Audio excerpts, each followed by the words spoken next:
A segunda grandeza física que mais utilizaremos nesse curso de mecânica é o tempo. A unidade do Sistema Internacional Padrão é o segundo, que representamos pela letra minúscula S. Originalmente, a unidade padrão do tempo, o segundo, foi definido como 1 sobre 86.400 do dia solar médio.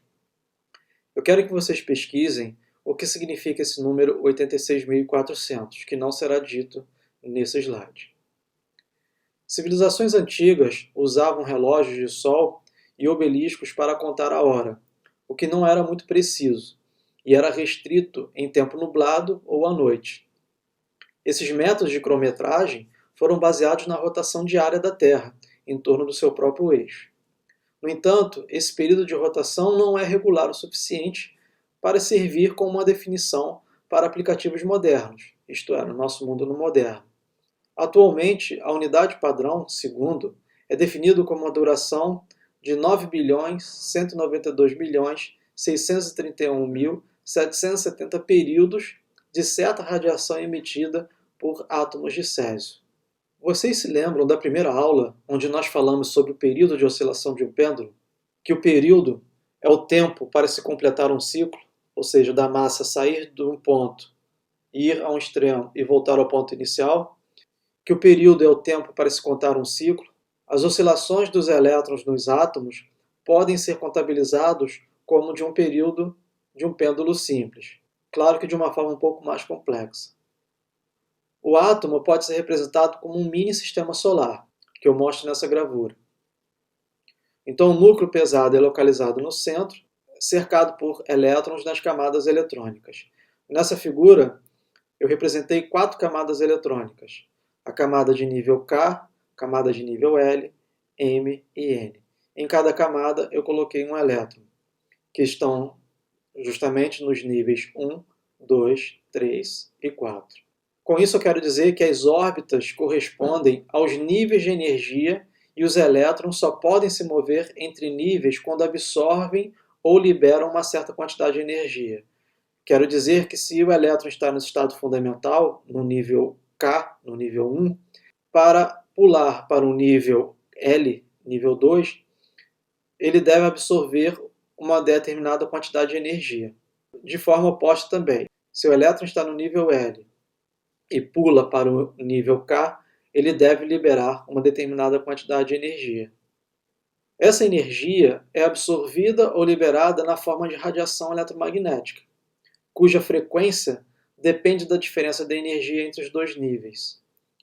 Ao medir a frequência da radiação eletromagnética, como contar o número de oscilações de um pêndulo, podemos medir a passagem do tempo. Então, esse equipamento aqui, o que ele faz é medir a frequência da radiação eletromagnética na transição do elétron de um nível para o outro. Então, veja que nessa figura eu tenho uma camada mais externa e o elétron migra para uma camada interna. Ele libera uma determinada frequência, que aqui é representada pela cor, pelo espectro violeta. Numa camada um pouco mais profunda, o elétron migra novamente para a segunda camada, e o espectro de luz emitido é da cor azul. E das duas camadas adjacentes, o espectro é da cor vermelha. Então, se nós lembrarmos que cada cor está associada com uma frequência, o que esse aparelho faz é medir a frequência da emissão eletromagnética. Os átomos de césio têm uma particularidade que na sua camada 6s,5, a transição da camada F igual a 3 para a camada F igual a 4 corresponde a uma frequência que é justamente aquele número que eu acabei de falar, 9.192.631.770 períodos. Então, esta é a frequência de transição de um elétron para ir de uma camada F igual a 3 para uma camada F igual a 4. Ao medir essa frequência de radiação, é o mesmo que contar o número de oscilações de um pêndulo.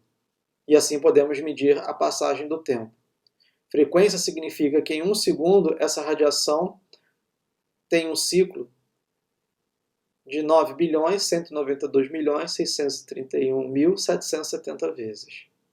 Quando isso ocorre, define-se então T como igual a 1 segundo. Instrumentos que medem esses ciclos são os relógios atômicos, que são utilizados para calibrar relógios ao redor do mundo, sistemas de navegação GPS e mesmo os relógios da rede mundial de computadores.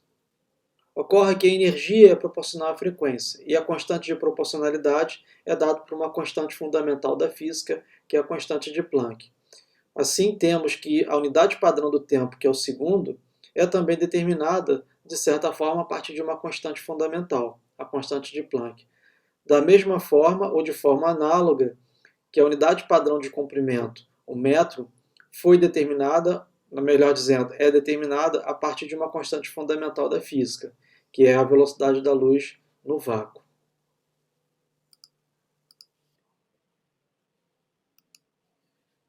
O tempo é muito presente no nosso dia a dia. Veja que essa questão de tempo sempre aparece nos jornais. Por exemplo, no ano de 2015, uma manchete trazia o título: Último minuto de junho terá 61 segundos para ajustar relógios. Ou outra manchete, ainda em 2020, celulares atrasam 1 hora mesmo sem horário de verão. Então, por que o ajuste é necessário? Como o ajuste é possível? Como afeta nossas vidas? Então, os ajustes são necessários porque desde 1972, 26 segundos extras foram adicionados para fazer uma correção, pois a rotação da Terra é mais irregular do que a dos relógios atômicos. Relógios desincronizados podem afetar o sistema de navegação e trazer prejuízos. No dia a dia, uma desincronização dos relógios da rede mundial de computadores pode adiantar ou atrasar as horas dos smartphones e computadores pessoais nas nossas casas. Os primeiros relógios eram tão precisos que só se ganhava ou se perdia 1 segundo em 300 anos. Os relógios atômicos mais modernos podem ser até 1 milhão de vezes mais precisos do que isso, e sustentar a tecnologia de satélites como GPS ou a internet. Os sistemas de navegação por satélite determinam locais usando sinais de relógios atômicos a bordo de satélites. O registro da data e a hora exata das transações financeiras é importante para ajudar e evitar irregularidades na negociação e manter uma trilha de auditoria.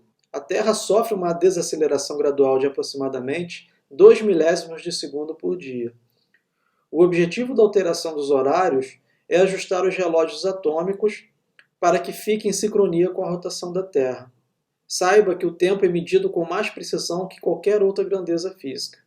E assim o relógio atômico é utilizado para o Sistema de Posicionamento Mundial, GPS, e os horários oficiais, o UTC, o Tempo Universal Coordenado, e o NTP, o Protocolo de Tempo para Redes. Profundo e misterioso, o tempo é talvez o maior enigma da física. Uma definição coloquial para o tempo é a progressão contínua e infinita de eventos, no passado, no presente e no futuro.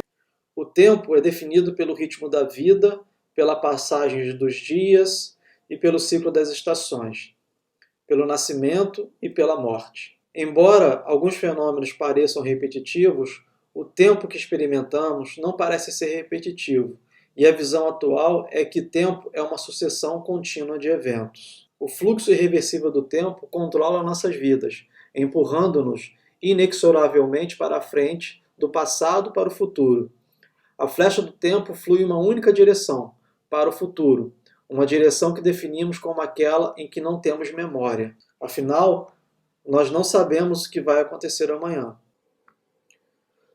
A noção de passado, presente e futuro é universal. Quero dizer com isso o seguinte: agora, para você, onde quer que esteja nesse instante, também é agora em qualquer outro lugar do mundo, nesse mesmo instante. Para Isaac Newton, isso também era válido. E ele dizia o seguinte: o tempo absoluto, verdadeiro e matemático, por si só e de sua própria natureza, flui de maneira equitativa, sem relação com nada externo. Nesse pensamento, se por acaso o Sol se apagasse, nós perceberíamos esse apagar instantaneamente, independente da distância entre o Sol e a Terra. Hoje, os experimentos revelaram que essa ideia de tempo absoluta é falsa, mas permanece uma excelente aproximação para as atividades rotineiras. Na verdade, o tempo é relativo.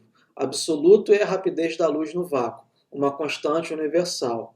Este foi o postulado trazido por Albert Einstein com o desenvolvimento da relatividade especial e que permite explicar por que a luz proveniente do Sol leva quase 8 minutos para chegar à Terra. O tempo é relativo e depende do referencial. Vou falar um pouco mais sobre a relatividade especial em outros pontos desse curso. Afinal, precisamos avançar, já que estamos no século XXI e não dá para falar apenas da mecânica newtoniana. Uma primeira pincelada é que para baixas velocidades, o tempo medido em referencial que se move é aproximadamente igual ao tempo medido em referencial em repouso. Por outro lado, para altas velocidades, quando v se aproxima da velocidade da luz no vácuo, o tempo medido no referencial em movimento, o t', é menor que o tempo medido no referencial da Terra.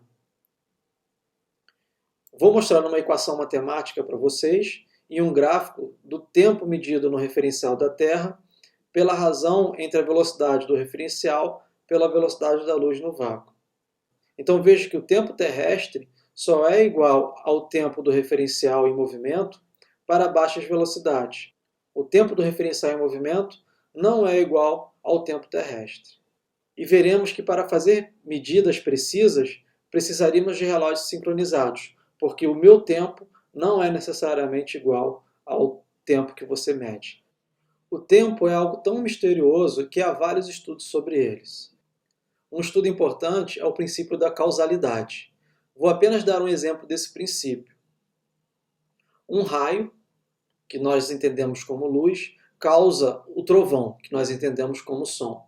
E, portanto, um raio deve ocorrer antes do trovão. E você deve perceber isso num dia chuvoso aqui em Natal. Quando nós vemos a luz, instantes depois nós percebemos o som. O som sempre vem após a luz. Essa afirmação é verdadeira para todos os observadores. Não importa quem esteja assistindo a tempestade e não importa onde ela esteja acontecendo.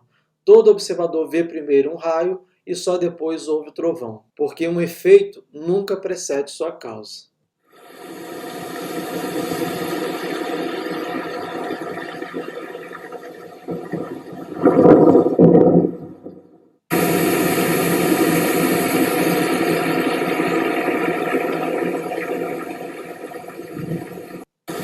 Eu mostrei esse vídeo para falar sobre o princípio da causalidade. O princípio da causalidade também permite afirmar uma definição. O tempo é uma quantidade física que nos permite determinar a sequência na qual os eventos relacionados ocorrem. Um exemplo é um ovo quebrado. Ao vermos uma cena como essa, sabemos que provavelmente o ovo estava sobre uma mesa e caiu em direção ao chão e partiu-se, significando que existe uma seta do tempo para a ocorrência dos eventos. O ovo quebrado é o efeito, cuja causa é o ovo caindo sob a ação da força gravitacional.